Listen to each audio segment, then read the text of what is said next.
Sorry. Okay. Got it. Okay. Yep, my name is Peter LaQuerre. I'm here in Nashua, New Hampshire, and been writing songs for a while. I got recently involved about just before the pandemic.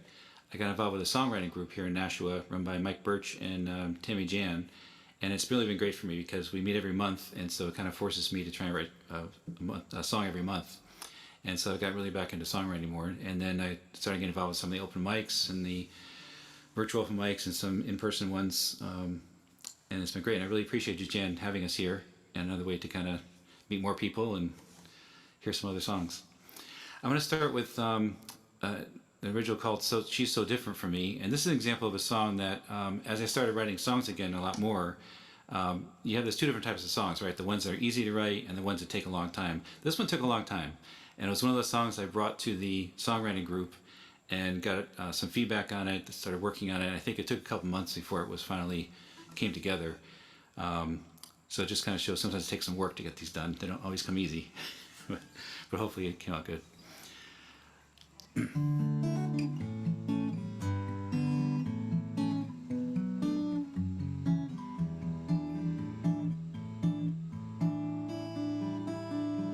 I first saw her in an army base hall, streamers on the ceiling and a disco ball. My friends told me she was out of my league, her in a gown and me in fatigues. Well, next thing I know, I'm moving into her place. I gotta say there's a smile on my face. Her Great Dane is sprawled on the floor, and she's given me one of her bedroom drawers. But she's so different from me. She sees colors I don't see. She listens on frequencies new to me. She does those crossword puzzles, spends Sunday morning with a pencil in her hand. She loves those random references to books she's read and travels she's planned. She's got a record collection of people and songs that I've never heard. She tells me that she's got a surprise, then she drops the needle and closes her eyes. She's so different from me. She sees colors I don't see. She listens on frequencies new to me. And I know that one day I'll wake up when this deployment is done. I'll open the door to her house and she'll be reading on the couch.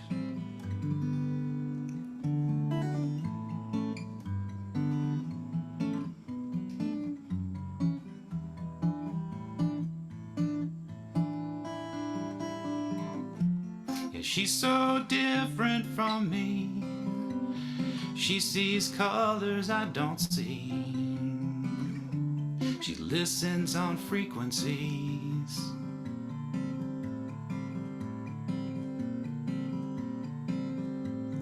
new to me. That's it. So, Rick, how's life there in Cambridge? That was wonderful, I'm Peter. now. Oh boy, I went to had to unmute first. Sorry. I love that line. She sees colors I don't see. I think I ran into it earlier, and yeah. So you're in that songwriters group with Tammy Jan. Yes, And, oh that's boy, right. Yeah. I like her. I like her stuff, and she's had an album out for a while now. Yes. They just did an album together too. They had a release party for that recently. Yeah. Boy, Yeah. terrific. And hi, Pat from Minnesota. Good to see you. Thanks for tuning in. Let's see. So it's my old friend from college days, Pat Peterson there. So what about me in Cambridge? I've been in Cambridge since, I guess, 73, out of college. But the musical background, I started playing piano at an early age. My dad taught us all how to play piano. He was really musical. So I played through high school, but started singing Kingston Trio songs on the ski club bus when I was in junior high. And as that was Peter, Paul and Mary days, and almost, I didn't really discover Dylan much until I got to college. And I got into an a cappella group and the glee club and, classical choral singing. So I did a lot of that as well. So a good mix of different kind of music. Started writing seriously after meeting hearing Joni Mitchell, and we finally met her in a way back in the day. And all of us in my little group wanted to love Joni Mitchell, so that was a big influence on my writing. And then I kept writing off and on, and started playing coffee houses once I got out of college, and little groups and a cappella choral groups, and kept going on that. But I write very slowly. But here's a new song, kind of aspirational love song. Start with that.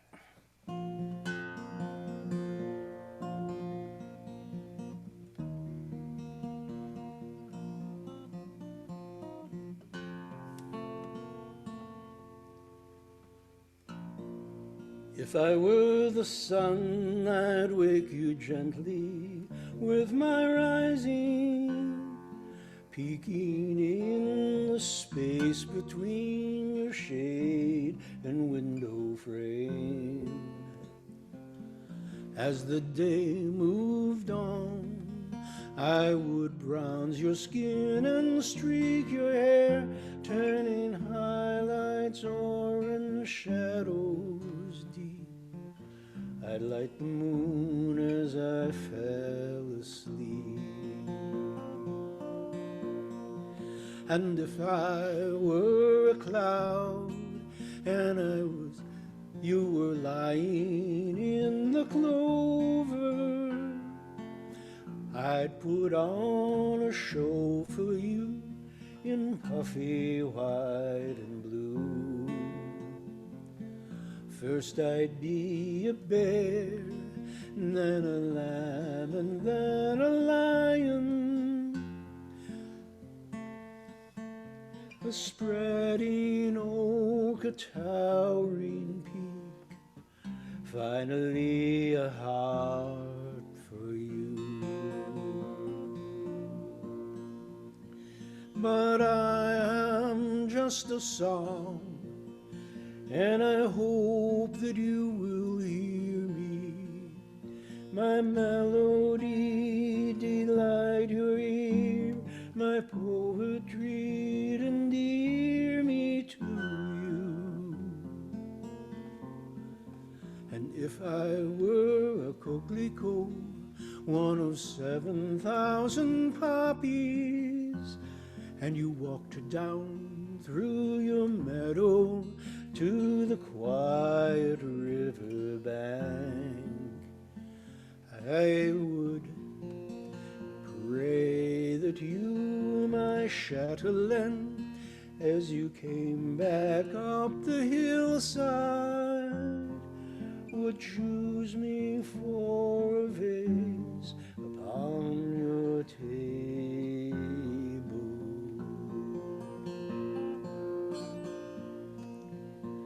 And if I were a bird in a sunset murmuration, I'd be the one you'd follow with my wings reflecting gold.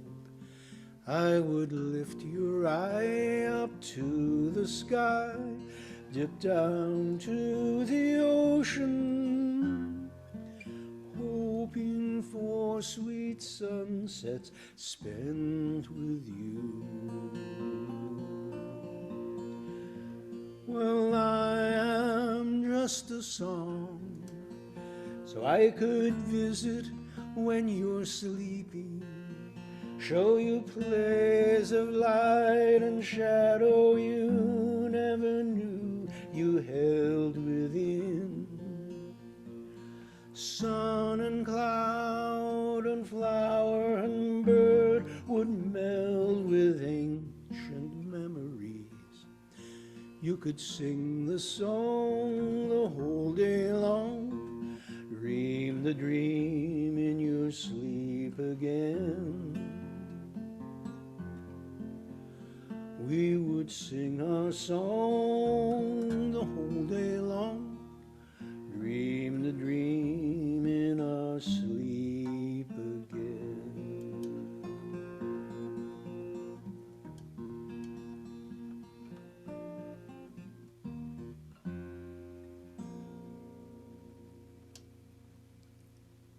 My goodness, that's gorgeous. Just a song. Beautiful. Oh, I'm glad you enjoyed it. Oh, yeah. Very pretty. So I'm going to take us a little afield. I'm here in Austin, Texas. I hardly know what to say about that anymore. It used to be my paradise on earth. Those days have changed. We've been, as I mentioned in the song circle earlier today, we've been over 100 bar a few days for about a month and a half now. No one shows any sign of wanting to do anything about that or even try. However, this is not on that subject, but it's on a similar one. And the reason I'm doing it is because it's also new. And I write quick, but then I rewrite slow. So this is, fortunately, the lyrics were not by me. I made a remark on Facebook. This was about 6 months ago when all the flags, I was driving to Kansas and all the flags were at half-mast for the Coventry school thing. And I remarked on Facebook that we might as well just leave them at half-mast if we're not going to do anything about the problem. And my friend Jen Cass in Michigan sent me back these lyrics, and I asked her to let me set them, and this was the result.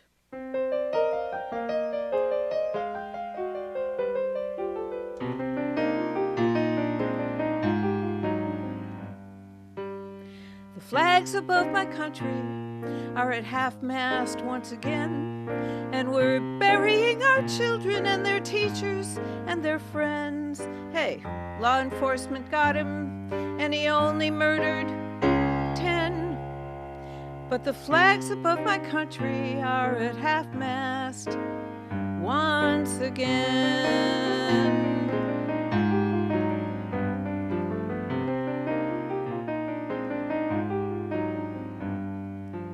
Flags above my country are at half-staff every day, and the folks who hold the power seem to have nothing to say.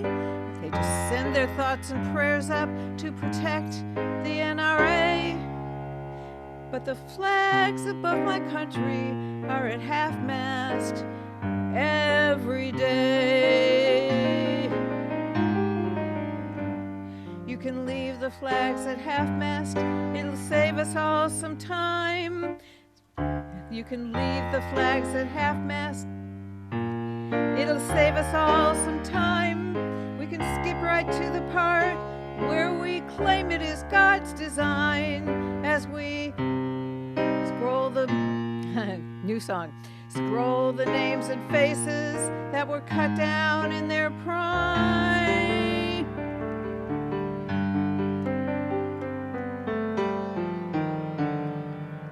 But the flags above my country should be upside down today. The risk to life and property we cannot pray away, and no good guy with a gun can stop a nation gone astray. The flags above my country should be half-mast every day.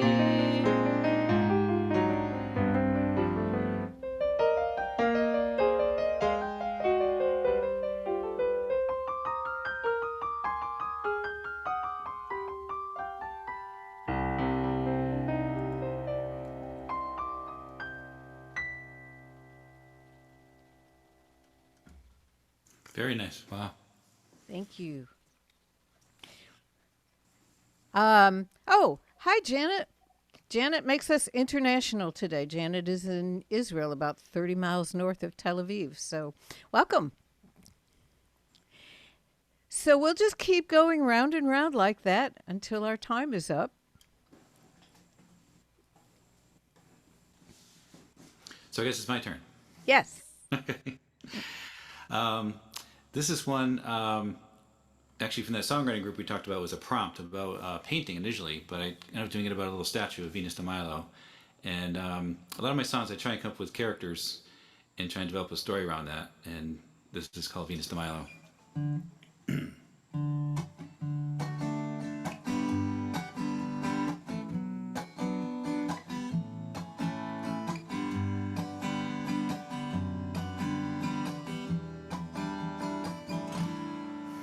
Well, he gave me a ride in his beat-up Ford.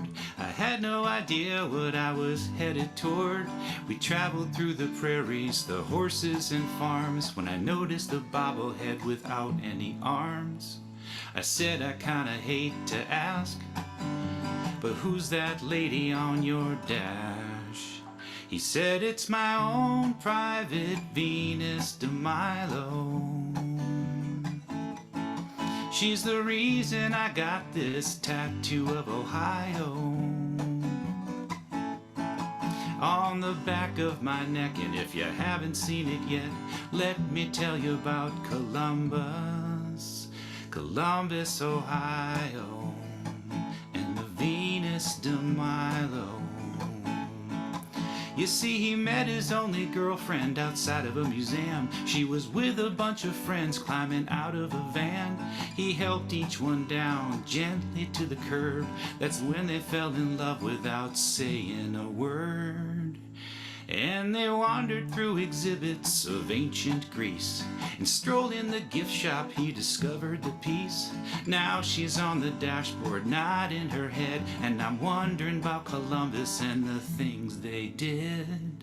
He said Columbus, Ohio is that kind of town, grabs you by the neck and then it throws you down. He claims he can't remember the reason he left, but his only concern is what he's got left.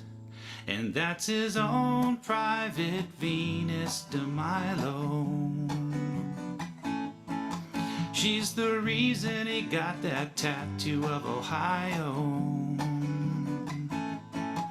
on the back of his neck. And if you haven't seen it yet, let me tell you about Columbus, Columbus, Ohio, and the Venus de Milo. Columbus, Ohio, the Venus de Milo. Da da da do do do da da do da da da do do do da da da do do do da da do da da da do do do. That's it.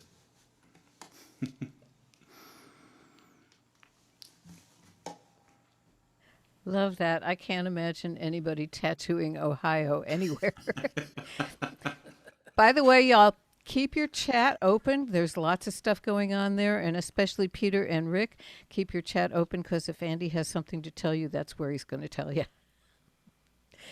So, Rick, Okay, onward. onward. Okay, well, we're going to go way back to, I'll do an a cappella song. Just out of college, family went to New Orleans. Uncle down there took us around, showed us all the great things about New Orleans. And just before we left, he said, well, I can't let you all leave without you seeing the chicken playing tic-tac-toe. Well, I had never heard of that. He said, took us to a dive bar a couple of blocks off Canal Street, and there in the back was a tall glass case with a chicken in it and a tic-tac-toe board with lights on it. And you'd put a quarter in and you could play tic-tac-toe with the chicken. The chicken was guided by the lights. And I thought, well, that's a life, but I'm going to do more than that. Oh, I couldn't beat the chicken. The point was you never beat the chicken. And I couldn't beat him. And so I said, pretty good life. And then I forgot about the chicken for quite a while. Around about retirement, I realized the chicken had stayed with me much longer than I could have thought after 50 years of computer programming. So, here is Tic-Tac-Toe Chicken. I'm an honest working chicken in the tall glass case in the back of a bar where the merchant ships come in and the men come in and they have a beer and shot. Come back to play the chicken, come to each other what they got. We play tic-tac-toe and they'll never win, but they gotta beat the chicken so they'll put their quarters in. I play the X's and they play the O's. I'm a chicken playing tic-tac-toe. Well, it's my move first and the game begins. A little bell rings and I light my... It's my move first and the game begins. A little bell rings and the light lights up and my X appears. How could I mess this up? Well, it's my move first and a little bell rings and a light blinks in the center and a peck at the light and my X appears. Corn drops into a bin.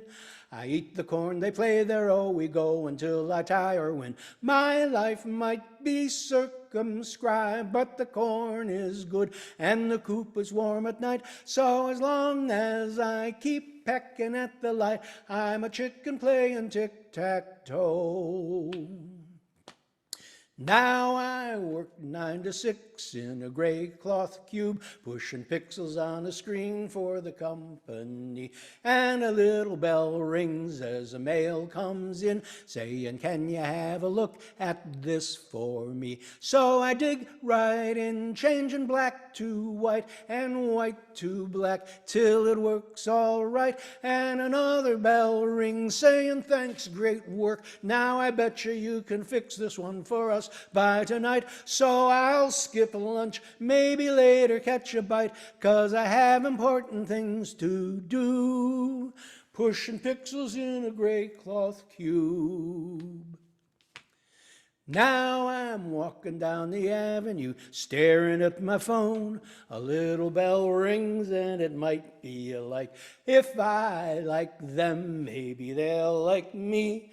I'm building up my virtual family. Honking horns, scowling people, they'll just have to keep clear. I'm following my friends to anywhere but here. Pascagoula, Walla Walla, Tonawanda, Cheektowaga, Chattahoochee, Tallahassee, Istanbul, or Rome. I got the whole world in my hand. I'm tapping out likes on my phone, pushing pixels in a gray cloth cube. I'm a chicken playing tic-tac-toe. I'm a chicken playing tic-tac-toe. Ouch. That was wonderful. I'm not sure I want to dwell on it for very long, though. So you'll see what triggered this pretty much as soon as you get the picture.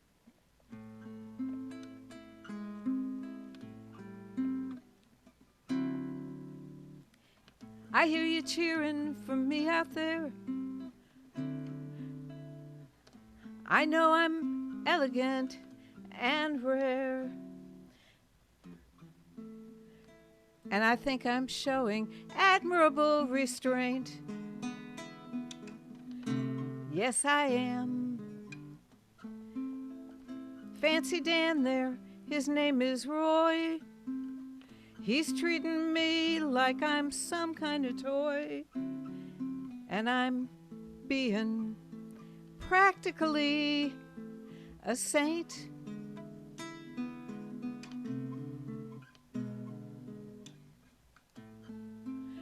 See how his partner struts and prances. That Siegfried thinks he's quite the dancer, but really, I'm the star of the show, which I know you know. Still, I guess I've got it good. 3 squares and a roof, so I guess I can put up with his fool and his stupid megaphone. But last night I dreamed of India. I was lying in the sun beside the sea. Life was harder then. Life was harder then. Harder then. But I was free.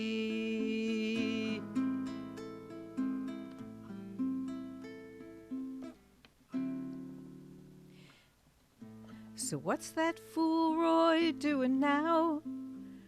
I think he's trying to get me to growl and give the folks a thrill for their applause. Just because. I think I'll try a little slap. Just an eensy teensy little bit of a love tap. Not enough to hurt. Just to remind him who's boss.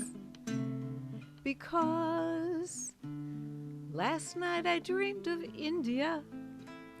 I was lying in the sun beside the sea.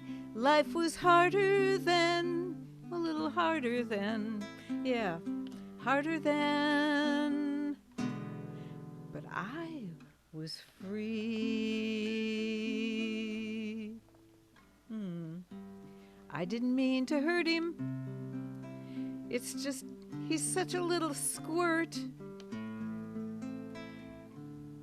When the crowd began to scream, well, it was totally worth it.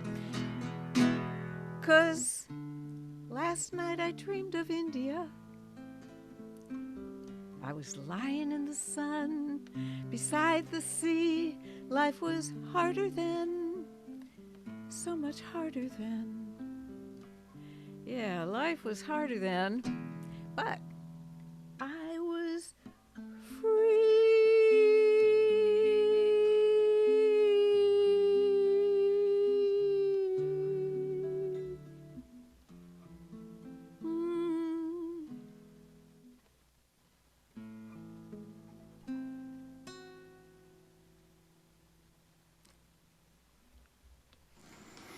Very sweet. I'm sure you got the connection.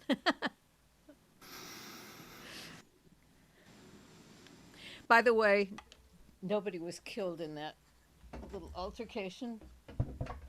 Good to know. Close, no cigar.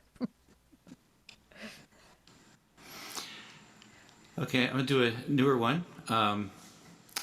This is something I wrote about 2 months ago, I think it is, and this is one of those songs thinking about the past a little bit. And I might have dated myself a bit here with a couple references. There's references to Studebakers, because my father used to sell Studebakers years ago. So in our family, we always talk about Studebakers a lot and what a great design they were and all kinds of things like that. And also a Super 8 projector, which was an old style of projector back in the 60s, which was, I think it was color, but it was no sound to it. It was a big reel-to-reel projector. So a couple references there that some folks today would not know what those are about.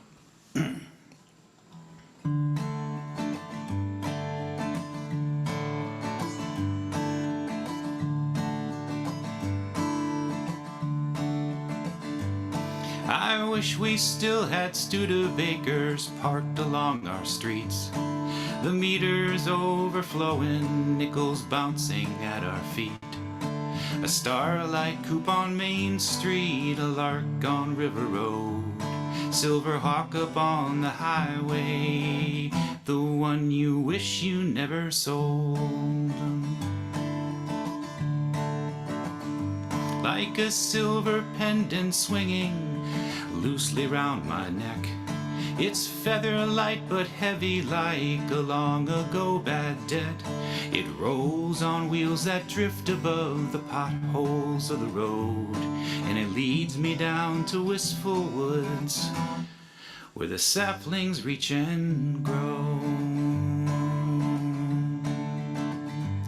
My Super 8 projector throws its light upon the wall, and the people in the movie start to wave.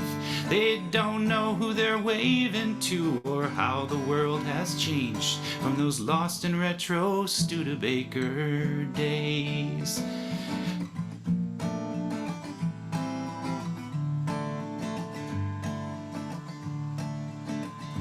I don't want to go back blindly to those black and white TVs, or diners serving only those who look like you and me. But I'd like to see the colors and feel the breeze again. I got baseball on the radio, it helps me to pretend. My Super 8 projector throws its light upon the wall, and the people in the movie start to wave. They don't know who they're waving to or how the world has changed from those lost in retro Studebaker days.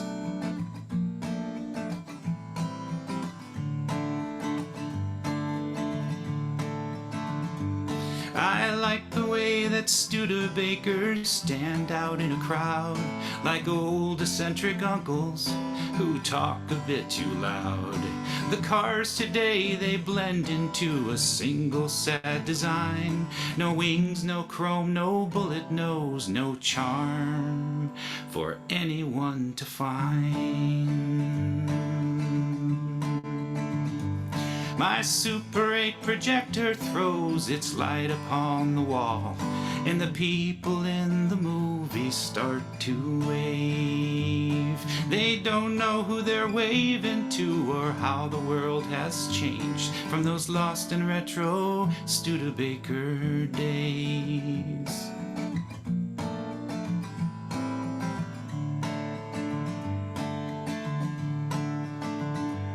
Yeah, I wish we still had Studebakers parked along our streets. The meters overflowing, nickels bouncing at our feet. That's it. Wonderful. I wish I had one too. Wow. Oh boy, that brings back memories. My grandfather was a Studebaker man. Oh, was he? Down in he was the county highway superintendent.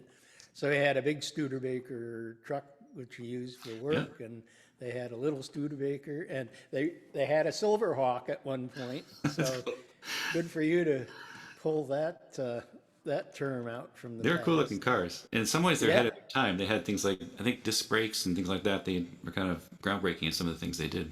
Yeah, and they were sturdy cars. Yeah. And yeah, my folks had one early, but then we ended up getting other kinds of cars Right. as the family grew. Well, we got to do a song here. Did I? Yeah. Oh, this one's got a guitar. It's a different guitar. Andy, tell me if it's too loud. But,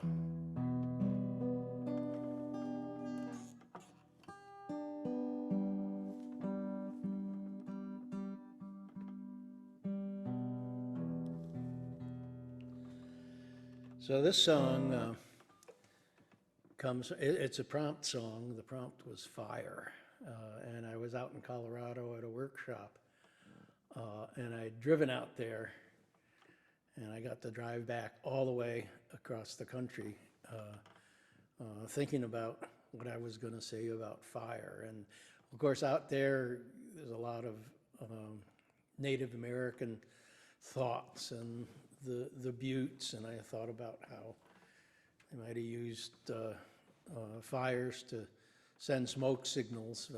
And then the news came on, and I realized how much of a mess, talking about how much of a mess man has made with fire. They were talking about bombing Korea or Korea bombing us or whatever. Here's the song that came out.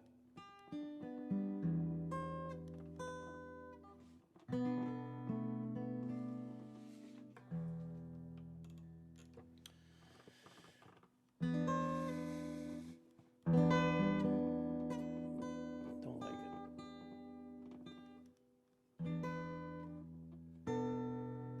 it. Okay.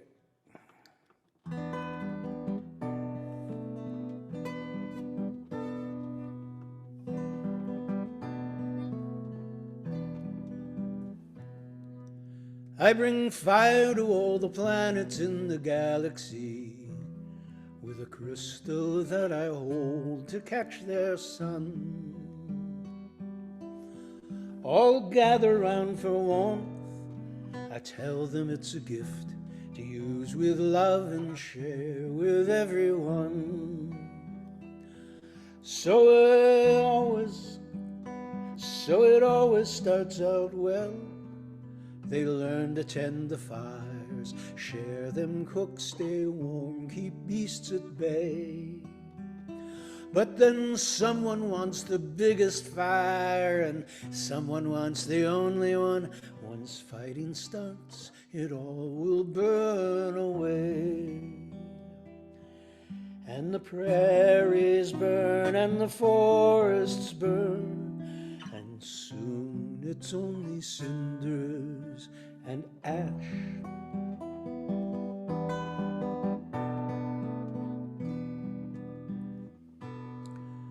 Had higher hopes for this one planet I enlightened long ago.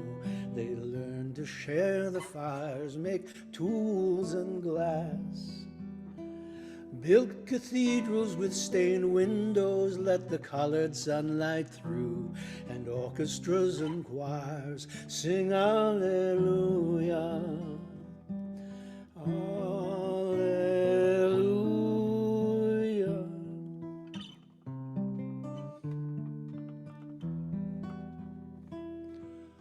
But they started burning anyone who wouldn't sing their tune. Burn books of foreign thoughts and foreign songs, and they learned to can the fire and rain it down on everyone. Now everything will burn before too long, and the cities burn and the forests burn, and soon again it's cinders and ash.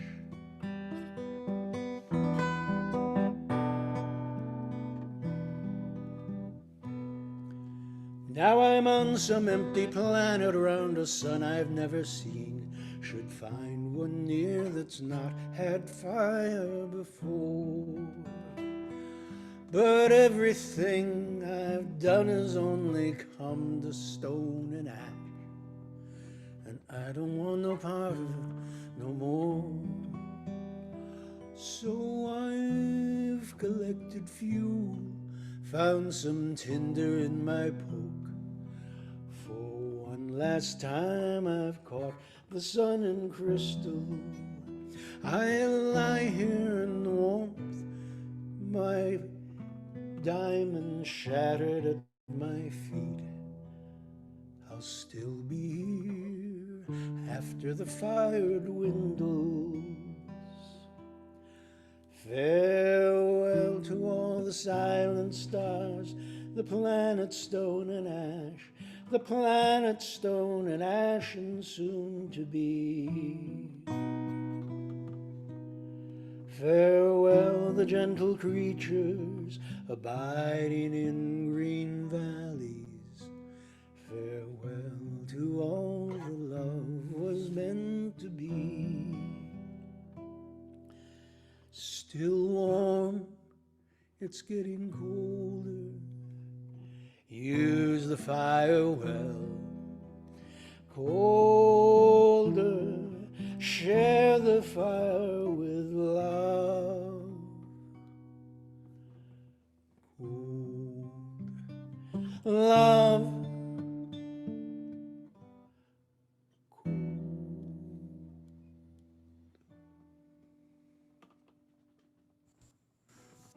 Very nice. Oof.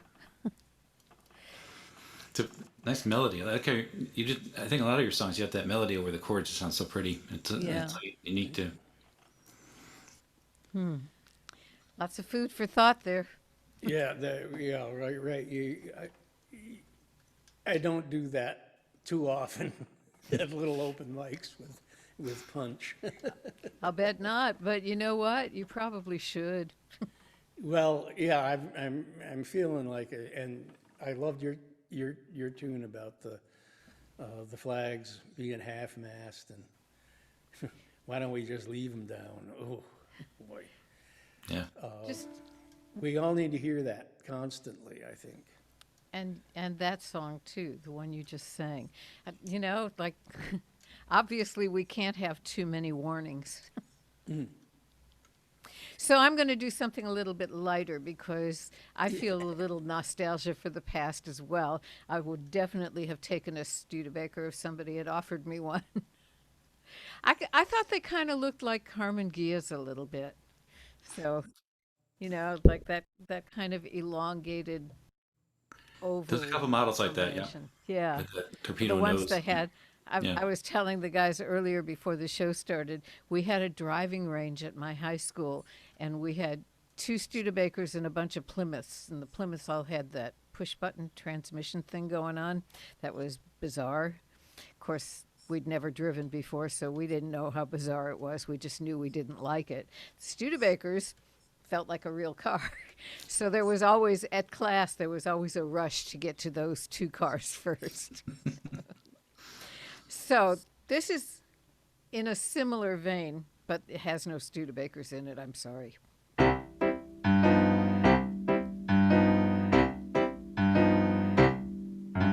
Where are all the Gretas and Marlenas? And all the Mae Wests, where are they? No one tells the boys, come up and see me sometime. That's all out of style nowadays. But I still long for old-time steamy romance and satin gowns and stockings with seams and men that wear trench coats and fedora hats. I wish they'd bring that all back. 'Cause I wanna be a femme fatale. I wanna be a vamp. I wanna whistle like Bacall and have 'em all eating from my hand. They'd put me on a pedestal, competing for my glance. I wanna be a femme fatale. I wanna be a vamp. Though I am a liberated woman, sometimes I'd prefer to be a tease. And when I see those starlets with eyes come hither soft, I could pull that off, it seems to me. See? And men would buy me clothes and bring me jewelry and open doors and pull me out a seat, and then stand by politely until I'd sit, enjoy my sparkling wit, a little risque repartee with a femme fatale. I wanna be a vamp. I wanna be the party doll that upsets all their other plans. I know it isn't fashionable, but it's so elegant. I wanna be a femme fatale. I wanna be a vamp. Dietrich and Davis, they had it made. Mansfield and Monroe, hey, where'd they all go? Well, the women we admire now in the movies are all doctors and lawyers and chiefs. They don't flutter their lashes or swing their hips. They don't pout their lips or sit on anyone's knee. And if they're in some older profession, they've all been reformed by Act 3. They've given up their cigarettes and champagne. I guess we've come a long way, but I sure miss the day of the femme fatale. I wanna be a vamp. I wanna give the boys the eye, call some guy my honey lamb. I'd have 'em all in a spell, I'd have 'em in a trance. If I was a femme fatale, I would be sensational. I wanna be a vamp.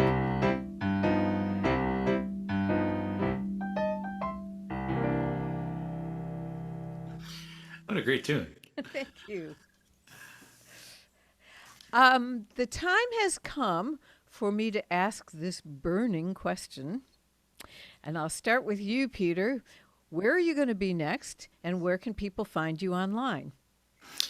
I think the easiest thing is probably YouTube. I started doing a YouTube channel maybe a year and a half ago or so, and I'm trying to do these little lesser production videos. So just doing the songs, maybe a couple other parts to it. So my YouTube channel, Peter LaQuerre, is probably the best place to find me. I have a website too, and I've been posting some things up to the streaming services, but the YouTube channel is what I've been working on lately. Cool. Thanks. And where are you going to be next? I don't really have big plans right now, playing out too much, but I do the regular open mic once a month with Mark Bear. It's called the Tuesday Night Open Mic. He does it once a month now, and it's kind of a gang of people who kind of know each other, and it's a nice community there. Cool. Okay, and Rick, you're up next. Where are you going to be next, and where can people find you online? And you are muted, by the way. Okay, unmute. Thank you. There. So, rickdrostsongs.com is the website. All the tunes are there digitally with lyrics and previewable completely for free if you want. And I'm on all the digitals. The album is there as well, a 2017 album. So, and where am I going to be? Well, I'm kind of coming back from, I'm only playing out once a month, but I just came back from song school in Colorado, which gave me a chance to play a little bit.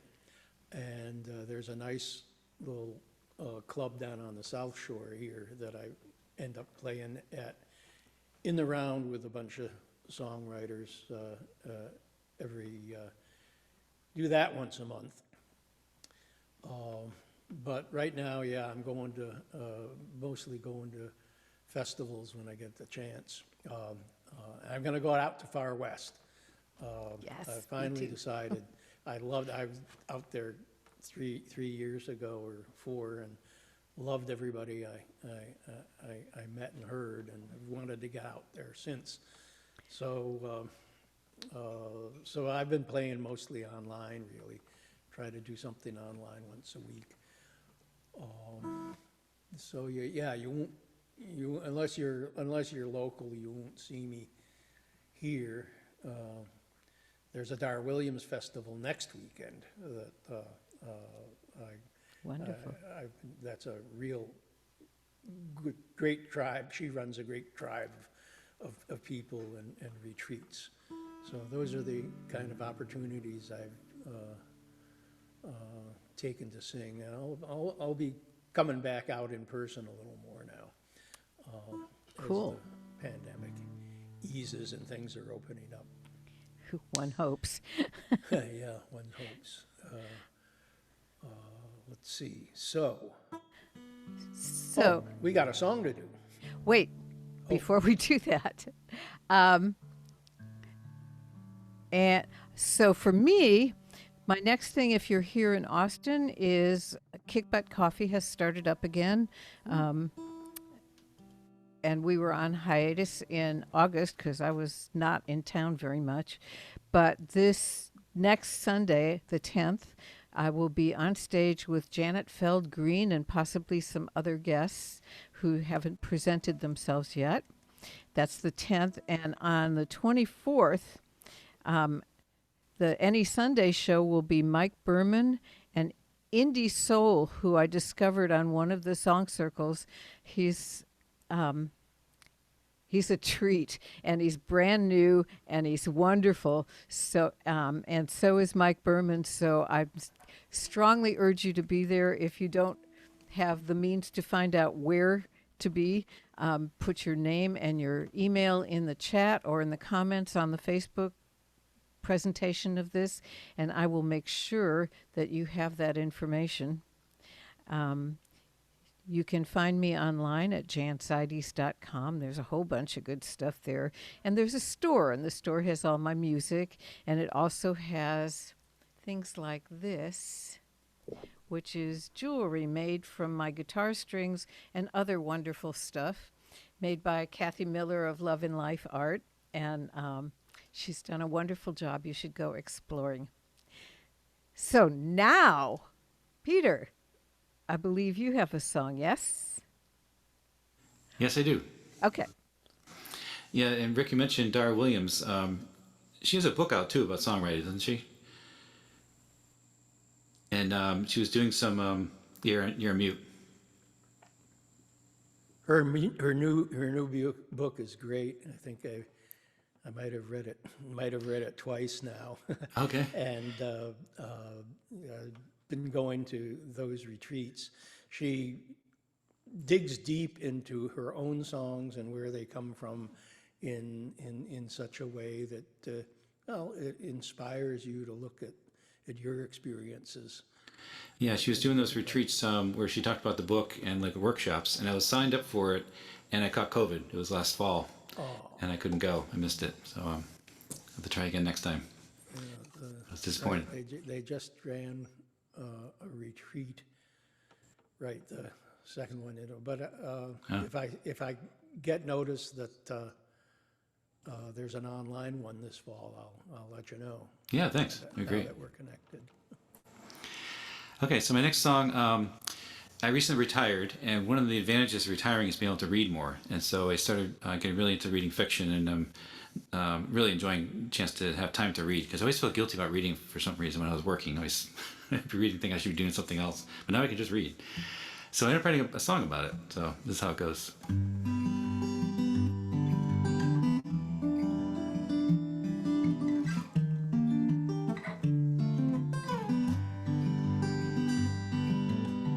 Pour my beer into a plastic cup. I step out and I look up. The sky has changed to a new shade of blue. I pull up an Adirondack chair, take a breath of that springtime air, and open up my book to where I left off. I leave my body in my chair, now I'm flying through the air.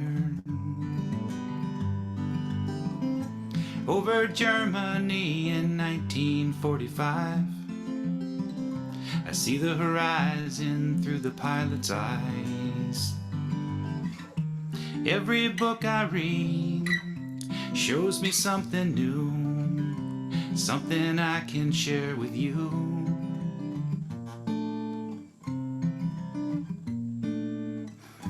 Now I'm in a woman's head, navigating streets ahead. Every turn she takes, I see what she sees. She's a writer and a waitress too, a needle slipping in a groove. Her life's a complicated song, but I get the chance to sing along. And at this time in our ragged history, we need to see what other people see.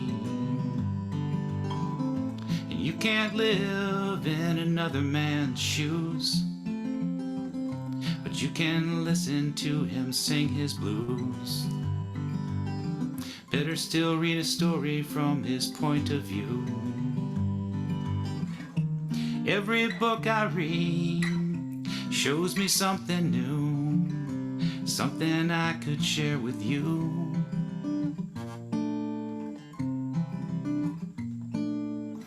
Pour my beer into that plastic cup. You might think I give up, but I'm expanding my worldview.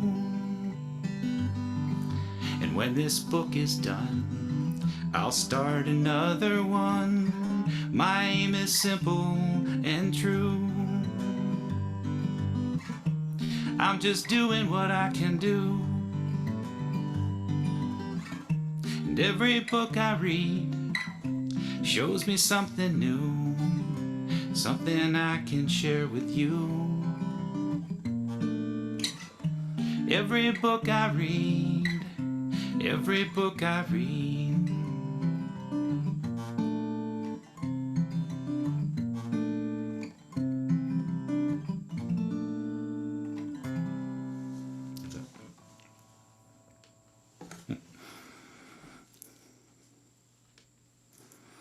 Thanks.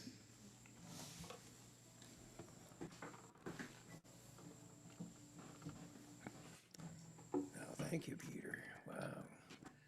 Nice, gentle tune. I love your voice. Thanks. It comes out so easy. Well, let's see. This is, it's summer in New England, and a young man's fancy turns to thoughts of lobster.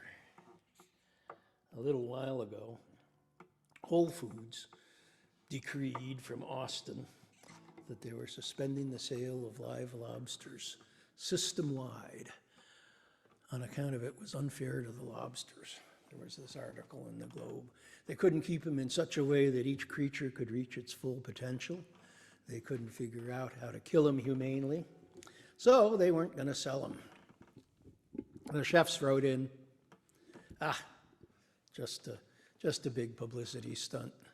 Whole Foods going for the higher moral ground. I live right next to a big Whole Foods in Cambridge, about 200 yards. And I got interested in the moral dilemma posed as a songwriter by what they were going to do with the lobsters they hadn't sold yet. Every lobster I ever had reached its full potential next to the corn and salad. I got friendly with the cashier. I had a question. Expected some resistance, but I asked her, what are you going to do with all the lobsters you haven't sold yet? And as the story goes, she took me into the back of the store and proudly showed me they did the right thing with all those lobsters. There's 48 lobsters still living in the Whole Foods in Cambridge. And this is their story. Way down back of the good food store, they built us out an ocean floor. That's where we lucky lobsters love to loll.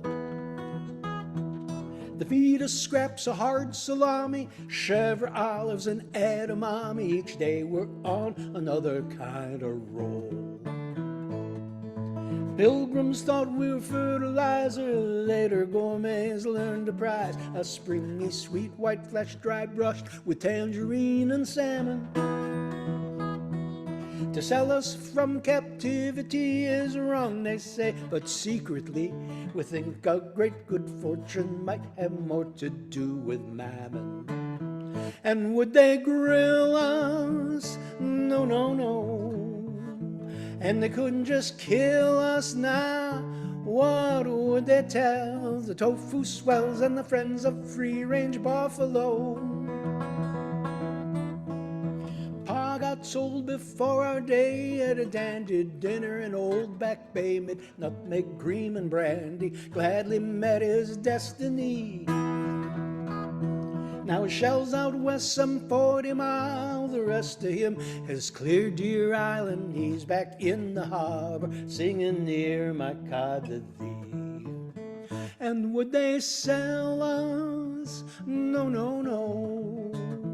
Or brazen gel us now? They'll have to treat us well, or cast a spell, and wilt all their radicchio.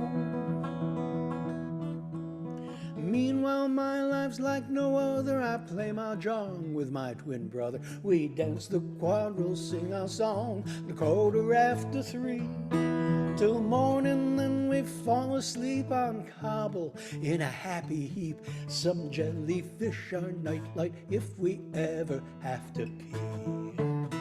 Old friends arrive from stores everywhere in sacks of rockweed. Next day, well now, down in Chapel Hill, y'all, Liz picked up a gentle drawl. Lil from Lincoln Park's always sing, twist, and shout. Leighton's back from Camden Town, his flight's so long he almost drowned. And Lee from Thousand Oaks is like, now what's this all about? And would they poach us too slow? Ooh-wee. Now they're gonna coach us with yoga classes, meditation, 10-step meetings. Each crustacean will be all the lobster he or she can be. Well, now, lobster rhymes with dinner bell. For years at sea we've known this well.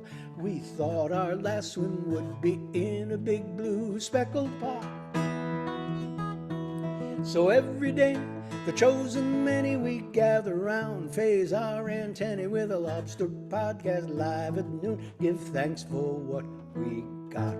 We're singing home, home are deranged, where the shrimp and the seahorses play.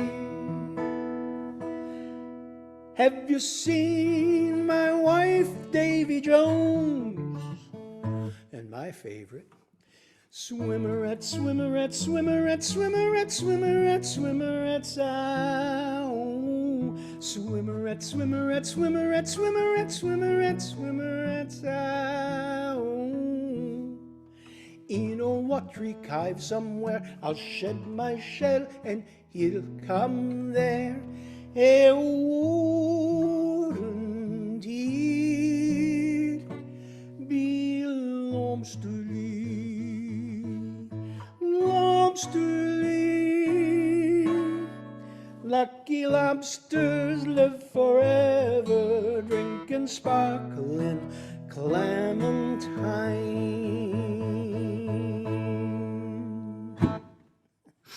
That's great. Lucky lobster egg. Wow.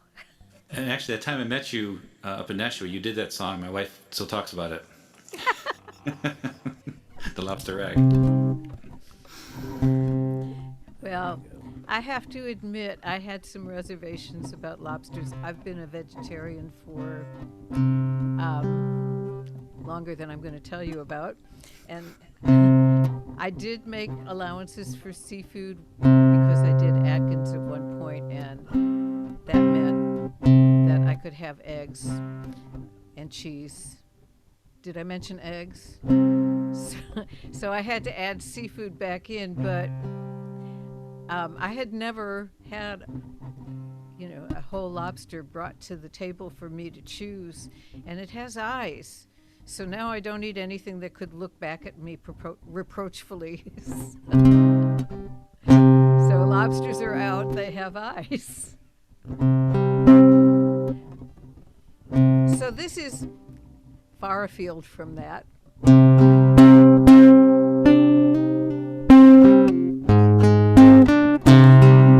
you hear the guitar? Loud. It's loud? Yes. Distorted just a little bit. Okay. Is that better? A little lower. A little lower. Okay. I'll just play lightly.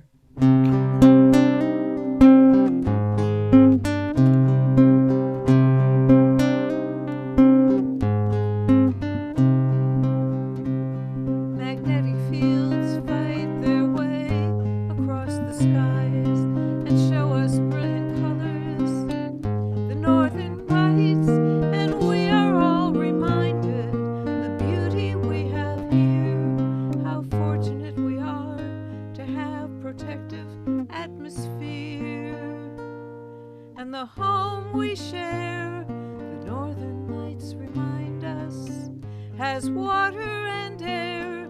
The northern lights remind us there's no guarantee, there's no guarantee. The northern lights remind us, the northern lights remind us.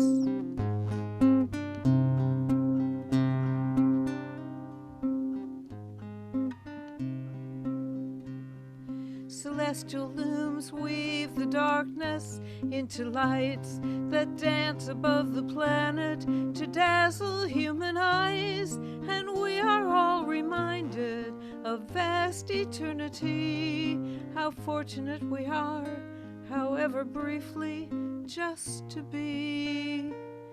And the home we share, the northern lights remind us, has water and air. The northern lights remind us there's no guarantee, there's no guarantee. The northern lights remind us, the northern lights remind us. It's a beautiful and deadly universe, and everything that we hold dear depends on our next choice.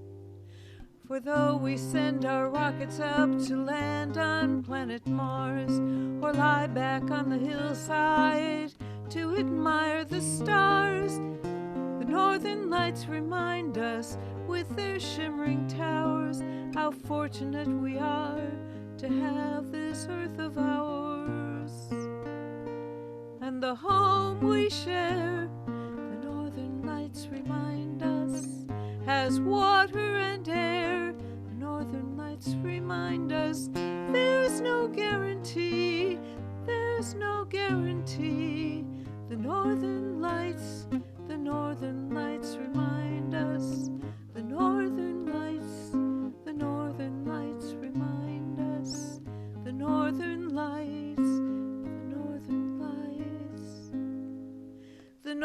lights remind us.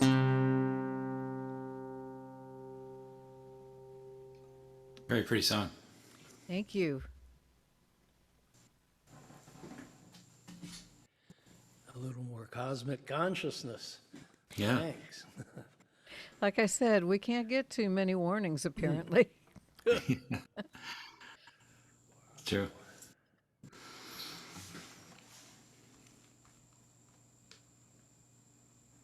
Okay, so I'll go up next. This was an interesting one. We had it was also from a prompt about movie titles, and so I found this movie called The Penalty, which is a silent movie with Lon Chaney in it, back from the silent movie days. And I watched it, and I really enjoyed it, but I actually was more intrigued by the actress in the movie, a woman named Ethel, and she played this character, Rose. And as I'm watching, I realized it was 2020 when I saw this, and it was actually made in 1920. So I realized it's 100 years old. So I thought I'd write a song about Ethel.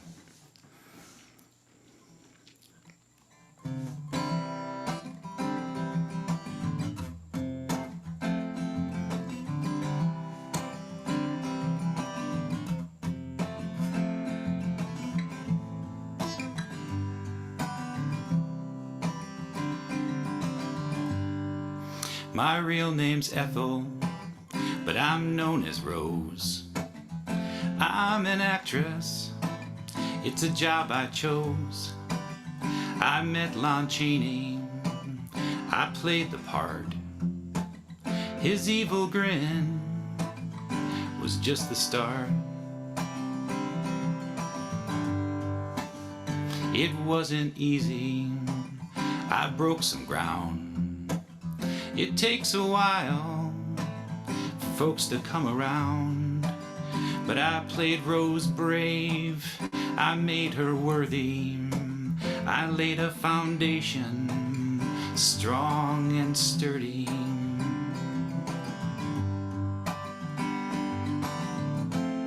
And then 100 years go by, I'm on your TV. My silent image comes alive. It's a glimpse into another time. Folks in your day, they'll never know how hard it was to put on that show. First as a woman, then as an actor. I'm Rose that day and ever after. Take one moment in one scene. The camera's on, I start to scream, but there's no sound, just my expression. Every take was a hard-earned lesson.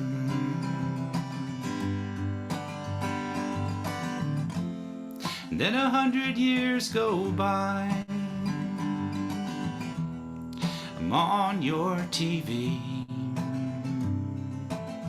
My silent image comes alive. It's a glimpse into another time.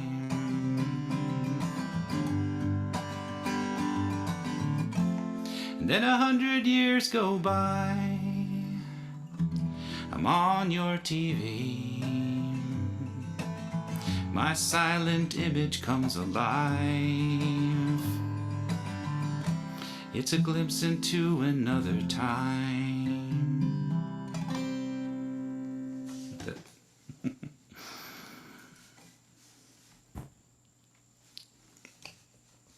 I don't know whether I'm more staggered by the song or the idea that that was 100 years ago.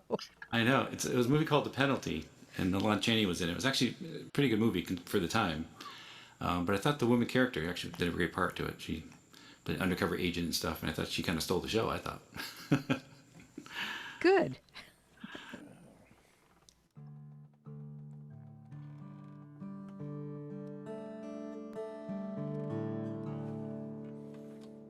Okay, this next one is, well, I just introduce it as a song of, about letting go or not. It's called Pictures on the Wall.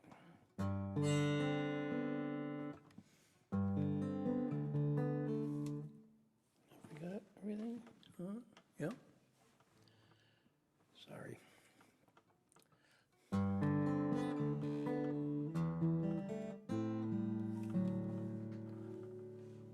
A board of pinned up souvenirs upstairs in a forgotten room. I'd passed them by these many years. I thought I might go through them. Here a steeple draws my eye toward sky scrubbed clear with cotton clouds. The pilgrim church where you and I would read our poems, say our vows. Next, a formal on great stairs with family, friends, and flowers. If we had doubts, we didn't know it. If we knew, we wouldn't show it. San Francisco, San Marco, pigeons in your hair. Running down the beach with gulls, you're almost in the air. Next, astride a cannon in a fort in Nova Scotia. Élysée, Galatoire, Ocean City bumper cars. Pacific tides would pull you, I tried but couldn't hold you. No picture when you said, you've done your best, I just can't stay. No picture when we loaded full your wagon for the West. I rode with you to Omaha and kissed you on your way. Here's the postcard that you sent from Reykjavik last year. Traveling with new family, found contentment, now I hear. In your mother's town now, no more steeple in the square. Clapboard, yew trees bulldozed down, just concrete condos there. Pacific tides would pull you, I tried but couldn't hold you. No picture when you said, you've done your best, I just can't stay. No picture when we loaded full your wagon for the West. I rode with you to Omaha, kissed you on your way. One more photo on the sofa, this one I might keep. Velvet Elvis, dog's cat, you all curled up in a happy heap. That was then, and then was golden sheaves of love and laughter. This is now, and then is done, but now reopens after all. With trembling fingers, one by one, I'm tearing down these pictures from the wall. Pacific tides would pull you, I tried but couldn't hold you. No picture when you said, you've done your best, I just can't stay. No picture when we loaded full your wagon for the West. I rode with you to Omaha, kissed you on your way.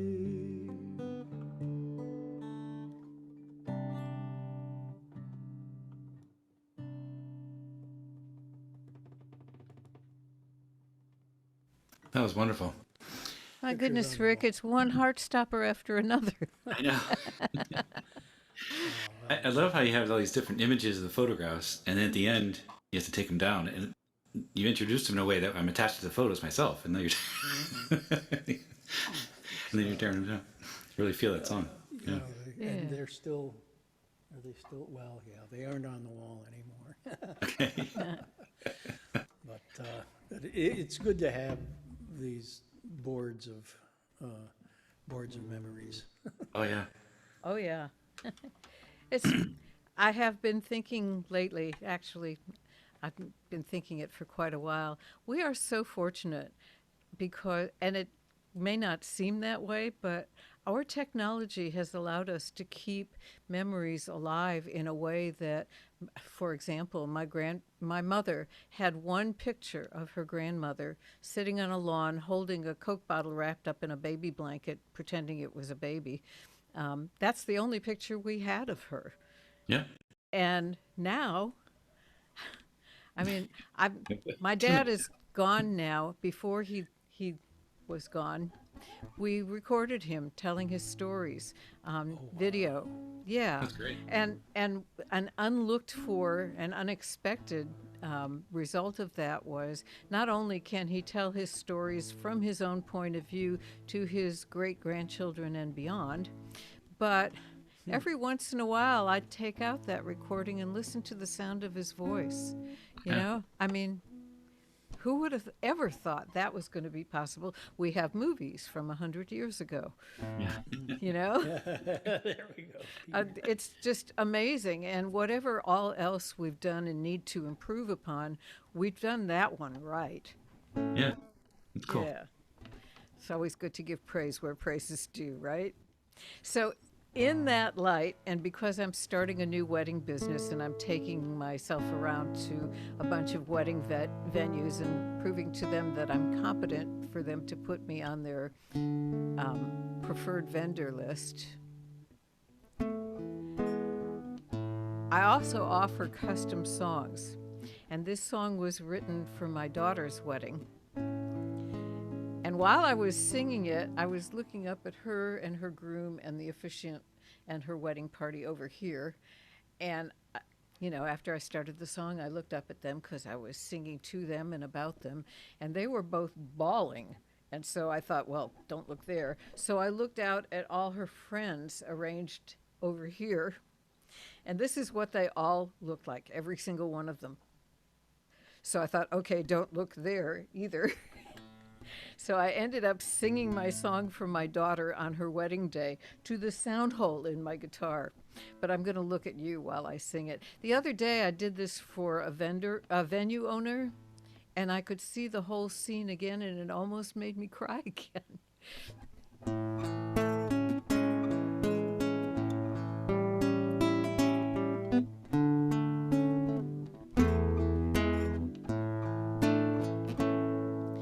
Long ago when you were small and learning how to walk, a bit afraid that you might fall, but something made you stand. You were young and you were brave, and so you let go of the table, and off into the future you ran. Starting school when you were 5, standing to one side, watching children on the slide, landing in the sand. Waited for your moment, then you jumped right in and made a friend, and arm in arm away you danced. Those were your first steps in your new life's adventure, a leap of faith that takes you so far. Your first steps declaring who you are.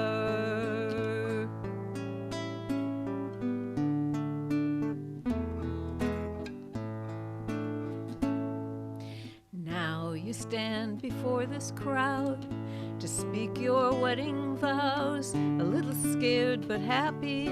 You're building a new family. You're both so smart to trust in love and give your heart, 'cause now the future's in your hands.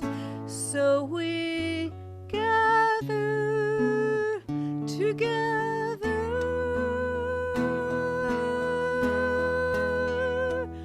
for your first steps in your new life's adventure, a leap of faith that will take you so far. It's your first steps, sharing who you are.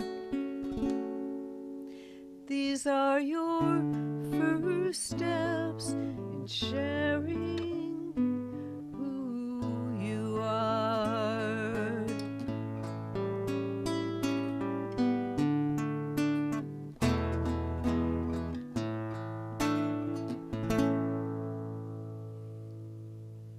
Very nice.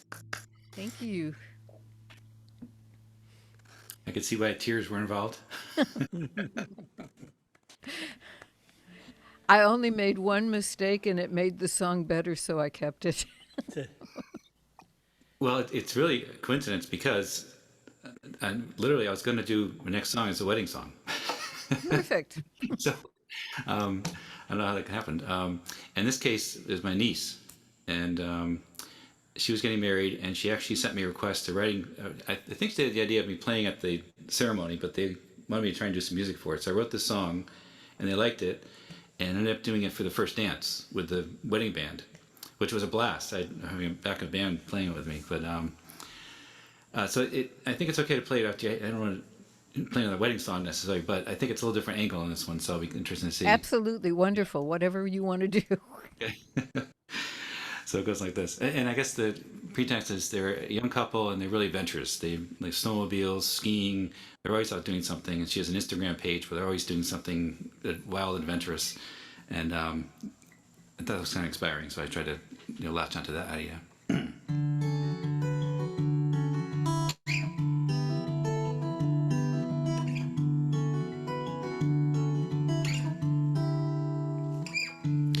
As you walk down the aisle, even though it took a while, seems to me you've opened up your heart and let the good things in that you need. You've let the good things in that you need. And on a mountainside near the tree line, I see the sun upon the snow. That's where I picture you, both together in the sunshine, in the wilds where you go. In the sunshine, in the wilds where you go.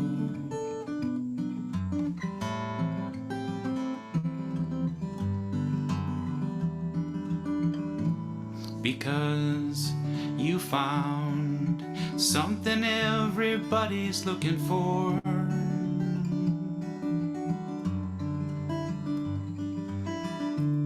You found a way to wrap your arms around the world and each other. There's no other way to go.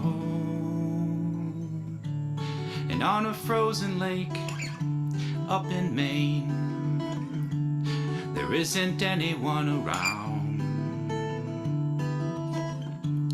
but the two of you and your open hearts and the adventures that you start.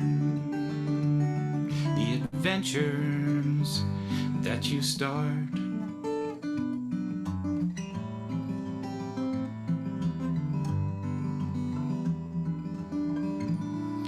Yeah, you found something everybody's looking for.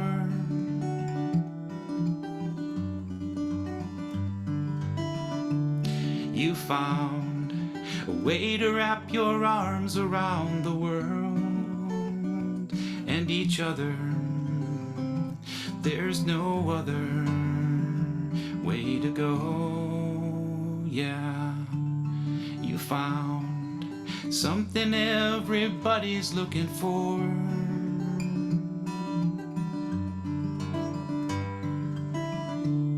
You found a way to wrap your arms around the world and each other. There's no other way to go.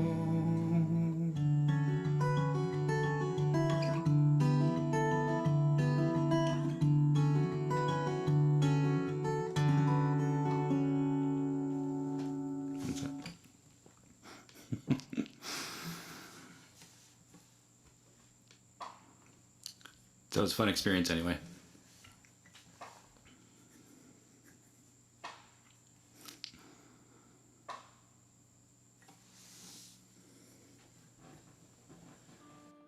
Wow, a way to wrap your arms around the world and each other.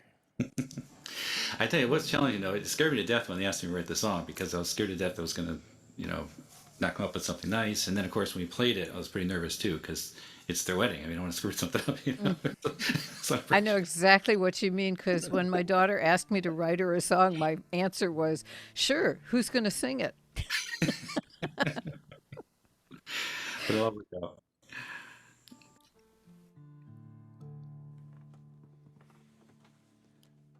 I guess we're on. Okay, this tune.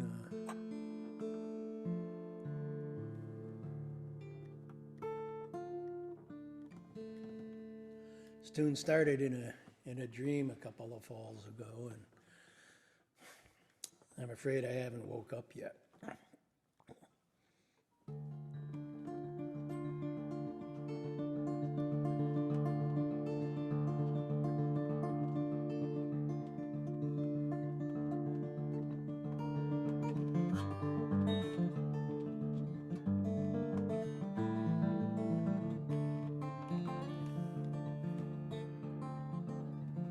I don't remember getting on this train, already out of town along the bay.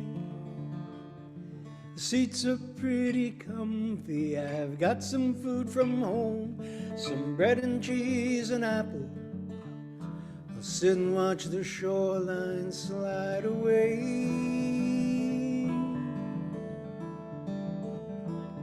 But I don't remember getting on this train. Never bought a ticket for this train. Conductor smiles and nods as he walks by. Ask when the next station is. Don't worry, you won't miss it. You'll slow it down before you stop. That's how you're gonna know. And I don't remember getting on this train. If I weren't on this train, I'd be out there on the tide flats, raking wire basket, digging clams. Back to the cottage kitchen where the chowder pot is simmering. Mom and Bob are cackling about the butcher's jokes today. But the laughs I hear are just two gals behind me. And I don't remember getting on this train.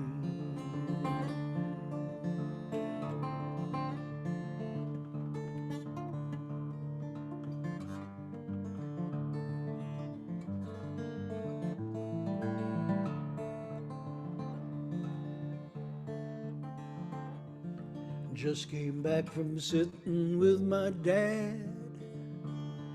He's riding just a few cars up ahead. Still enjoys the ride, the gentle rocking side to side. Look how the sunlight hits that hill. Remember when we climbed it? Not that one, Dad, but yes, it surely looked like it that day.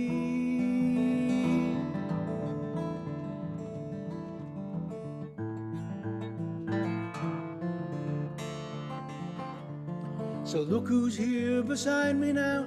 It's so long since I walked you home. You let me take your books. I couldn't think of what to say.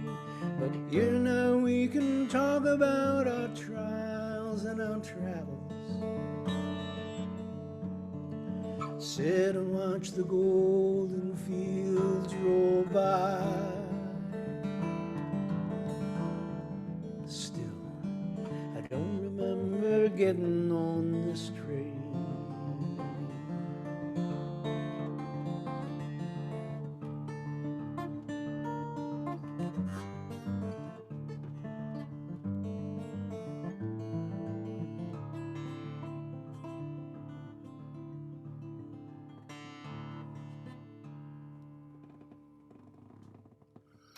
I was hoping you were going to do that song. I love that song.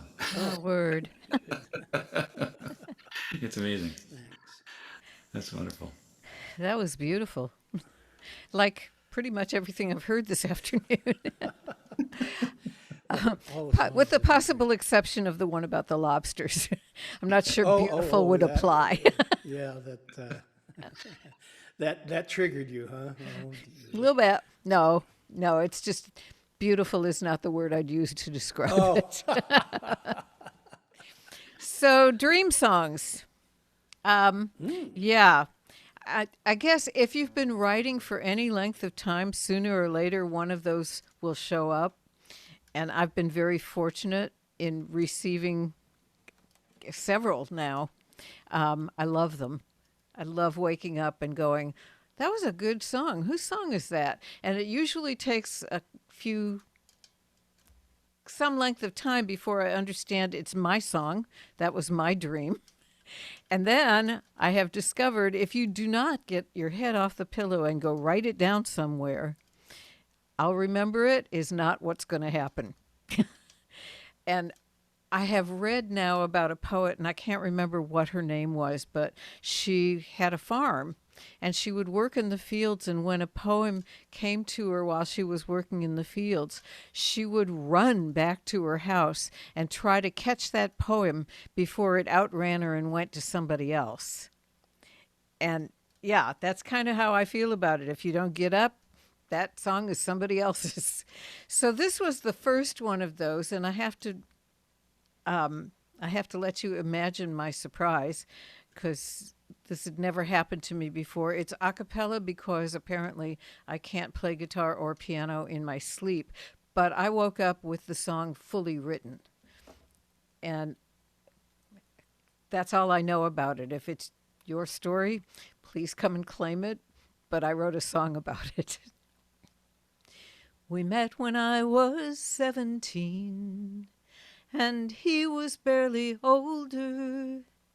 His starstruck gaze appealed to me, and the world upon the shoulders of uncertain youth. So I wrote this song when I was 20, and he proudly said one day he'd be a man. Oh, hear the wind blowing the stars around, man and woman and woman and man. Come, let us dance to the celestial sound. We are what we are, and we do what we can. Oh, hear the wind blowing the stars around. Oh, hear the wind blowing the stars around. He left when I was 25, and the boy was almost 7, and the girl had just been given life. He said, I'm searching for a heaven far away from you. So I rewrote the song when I was 30, and he struts and says he's after all a man. Oh, hear the wind blowing the stars around, man and woman and woman and man. Come, let us dance to the celestial sound. We are what we are, and we do what we can. Oh, hear the wind blowing the stars around. Oh, hear the wind blowing the stars around. And the turnings of our lives are the turnings of the planets in 1,000 galaxies as yet uncharted. Through solar winds and cosmic rains, all those suns will shine again. So what's the point in being broken-hearted when it's just the wind blowing the stars around? Oh, hear the wind blowing the stars around. He returned when I was 31, and he wrapped his arms around me and embraced our daughter and our son and cried. At last he'd found me and he'd learned the truth. So I wrote again when we were 40, and he shrugs and smiles and says, he's just a man. Oh, hear the wind blowing the stars around. Man and woman and man, come, let us dance to the celestial sound. We are what we are, and we do what we can. Oh, hear the wind blowing the stars around. Oh, hear the wind blowing the stars around. Oh, hear the wind. Oh, that's wonderful. Very pretty. Thank you. We are now on our last round. Okay. I love that imagery of the wind blowing the stars around as you're telling this other story and how it kind of influences the story and comes back to the stars all the time. Very nice. Thank you. Okay, this one, one thing I like about some of your songs, Rick, is your mention of local things. Like in your Lobster song, you talk about Beacon Hill and local sites and things. So this is when I tried to write a song about New Hampshire. And I came up with this idea that actually going to that wedding, it was up in Maine, northern Maine. I had to drive up through the White Mountains. And there's a place in the White Mountains, after you get to the east of the White Mountains, Gorham, where it gets really wooded and rural. But suddenly you come across this huge Walmart in the middle of nowhere. And I guess it's like the place everybody goes in that whole part of the country there to go to the Walmart. So I got thinking about that, and I came up with a character who works at the Walmart.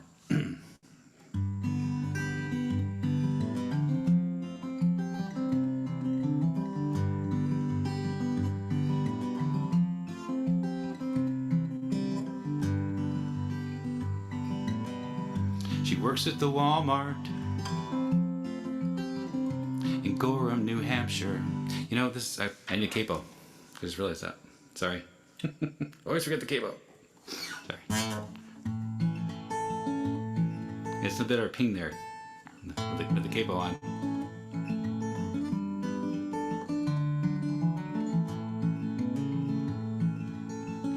She works at the Walmart in Gorham, New Hampshire.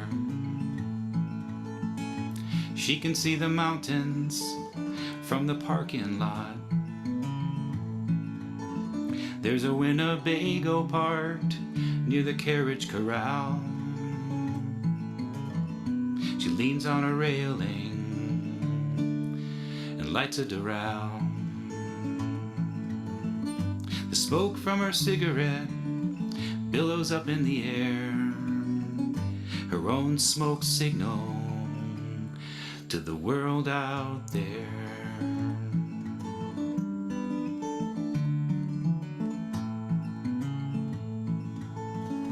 She had a lover, a small town man. He had his own wood shop, he worked with his hands. By the stove in the wood shop, they made their plans. And even her dad said, "You found a good man." The smoke from the chimney billows up in the air, their own smoke signal to the world out there.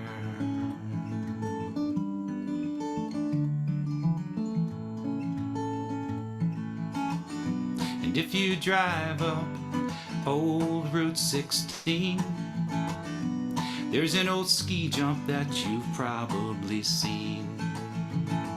200 feet it reaches into the air, and And one spring evening he took her there.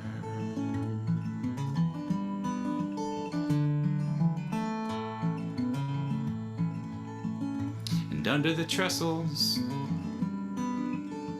where the grass grew long, they sat by a fire and he sang her a song. She remembers every moment of that wonderful night in the shadow of the past and the firelight. The smoke from the campfire billows up in the air, a lover's smoke signal to the world out there.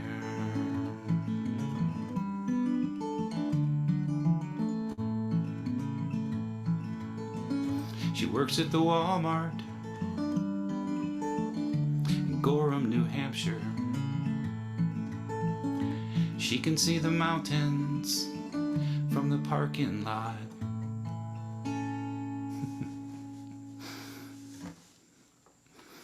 It's a fun song.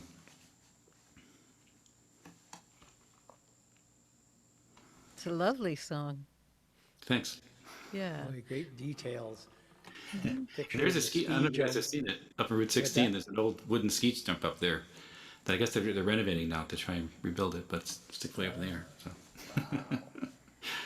That in it, yeah, and it just, you know, the image just lifts your thoughts and your eyes Oh, cool. up into the sky, and you know, it takes you somewhere Yeah, it's cool. It's fun. like that. What do we got here? Okay. Well, I'll close with a little ode to meditation.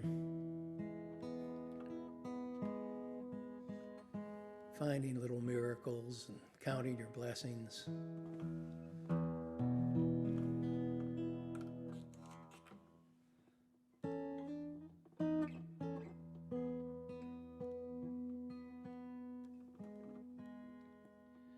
Still point.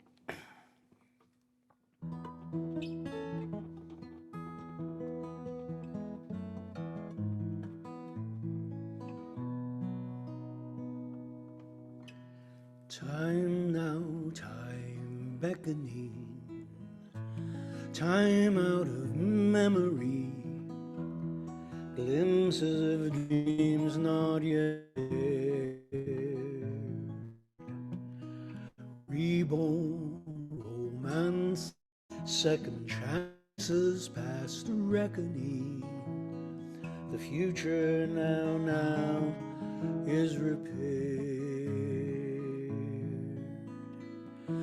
Here at the high mark where all waters rise, before they start falling away, widen the moment in front of your eyes.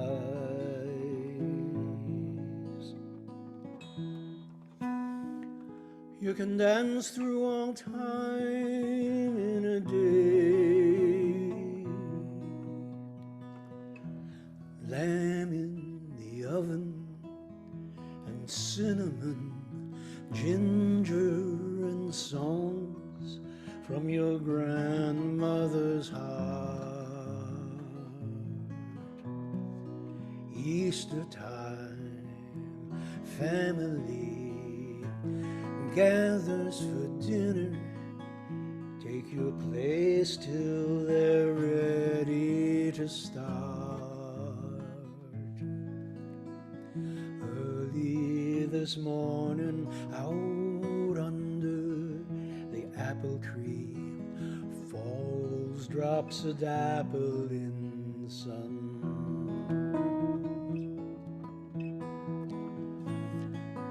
Cidery air up to blossoms cerulean,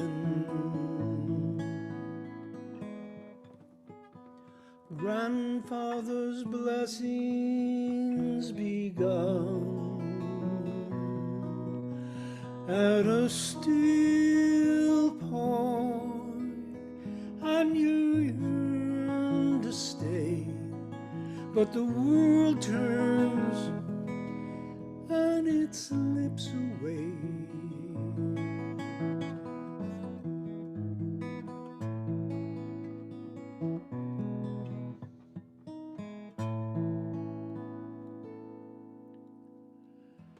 Gone now the apple tree, long gone the family, raised in the home that they built in its place.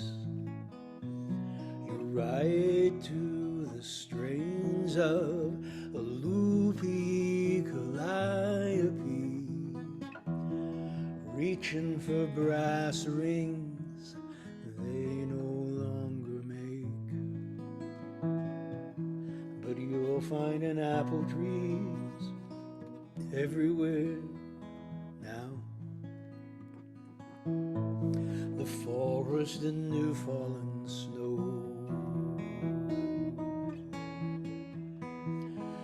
God above beach cliff towers in Tuscany,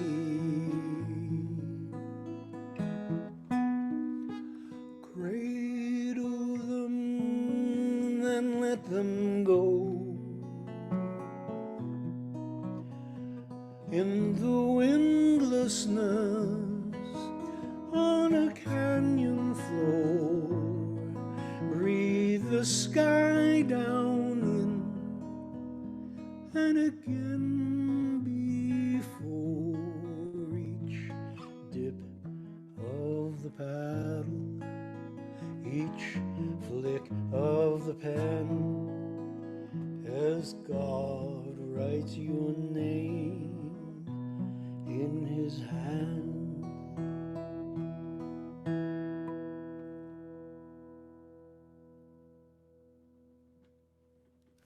Beautiful. That was very nice. Still point. Yeah.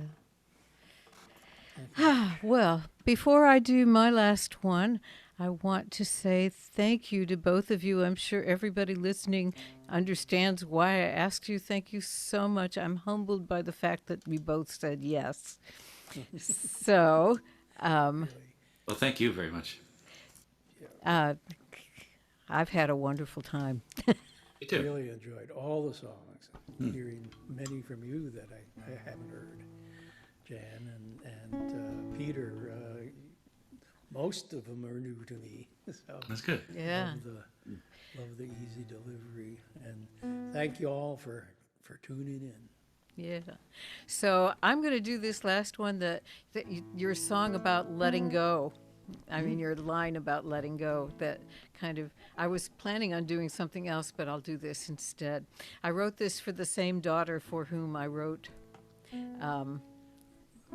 I left New York having experienced that last winter, the one in which I slid on the ice that I didn't know was there and broke the only bone I've ever broken, and I just had it. That was enough. And my daughter moved back there to go to school, remedying, as she put it, her mother's mistake. Yeah. The first winter she was there, having grown up in Texas and in 5 years in LA, the first winter she was there, she called me up to tell me that she was walking to the subway when she noticed that she was sobbing out loud because of the cold. And I said, yeah, that's why you grew up in Austria.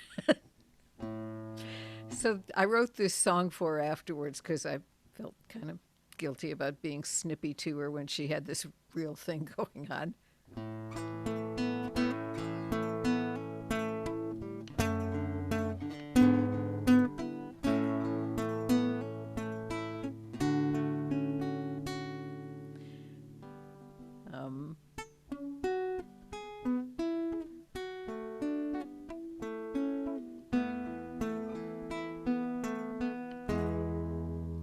When you're overcome by a shadow and the madness of the night, Remember, darkness has no substance. It's just the absence of the light. But the sun will shine again. Hold on until then, and remember, I'll always love you.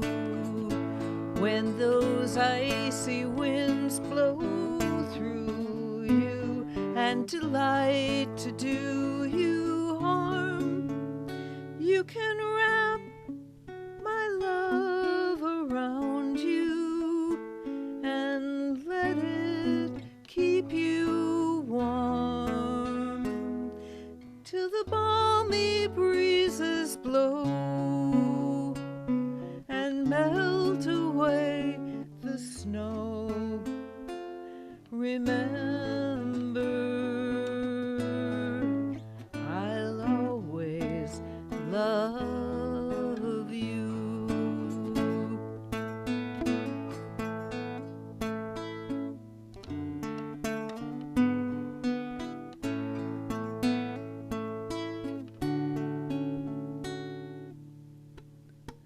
Oops.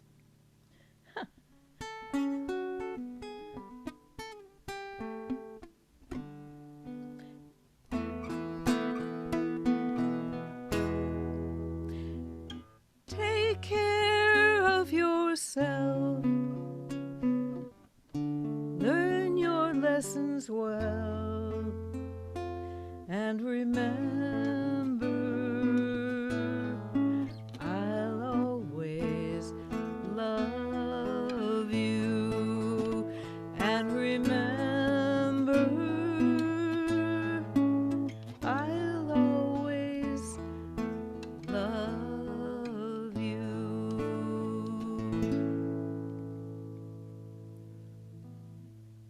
Thank you. Very nice. Wow, thank you. Lovely melody. Thanks. My husband tried to take it and write a song about Ireland, which was where we were at the time that I wrote it. And I snatched it back. And he said, "Would this be weird?" And I said, "Yes." So, thank you once again for being here. My next show will be on September 24th, and I'll be showcasing Mike Berman and Indie Soul. I'm not sure what this man's the name his mother gave him, but this is what he goes by. And really, you would be doing yourself a disservice by not listening in, because he's just delightful. So, thank you all for being here. Can we all uncloak to say goodbye? Oh, uncloak. Yeah, uncloak. Star Trek fans, right? Oh, there they are. And here's Janet. Hi. Yes, Janet. exactly. Oh, hi, Pat. You were uncloaked earlier. Yeah, there's Pat. Yeah. Yeah, really, some great songs all around. Wonderful songs. Really enjoyed it. Hi, Janet. Hi, how you doing? I'm good. It's good to see your smiling face. How's Charlie? Asleep. Like Oh. like normal people at 1 a.m. Ah, late there, yeah. So, Let's talk about that word normal for a minute here. Normal Yeah. is the setting on the dryer. so what's normal in Israel look like right now? There is no such thing here right now. Yeah. People was still afraid in of the it. streets? It's getting worse. Good Lord. Well, yeah, we understand. Trust me. We're thinking of you. We are pretty much constantly, actually. Pat, where are you? I'm in St. Paul, Minnesota. Oh, Okay, I have friends in Minneapolis. Um, on the slim to almost nothing possibility you might know him. His name is Dave McKay. Nope. Nope. I always have to. I mean, I when I was in New York, oh, you're in New York. Maybe you know like 8 million people, or worse. I'm Jewish. Oh, do you know? Yeah, probably. I'm probably related to them. So Peter, what model is that microphone? The interesting thing is it's an inexpensive microphone. I bought an MXL one, but I had it modified. Uh, Quite a few years ago, there was a guy named Michael Jolie out of Rhode Island, and you could ship your microphone to him. These MXLs, he would put a different capsule in it. It's supposed to be kind of similar to the Newmans.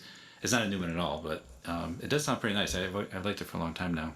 He doesn't do it anymore, though. He stopped doing it a couple years ago, but he's pretty popular for a while. He would modify the mics for you and turn them into something better than they were. yeah, cool. Cool. Yeah. I'm going to like it. stop the stream now. Just, I wanted people to understand that more goes on than just the show and that they should come here to the Zoom.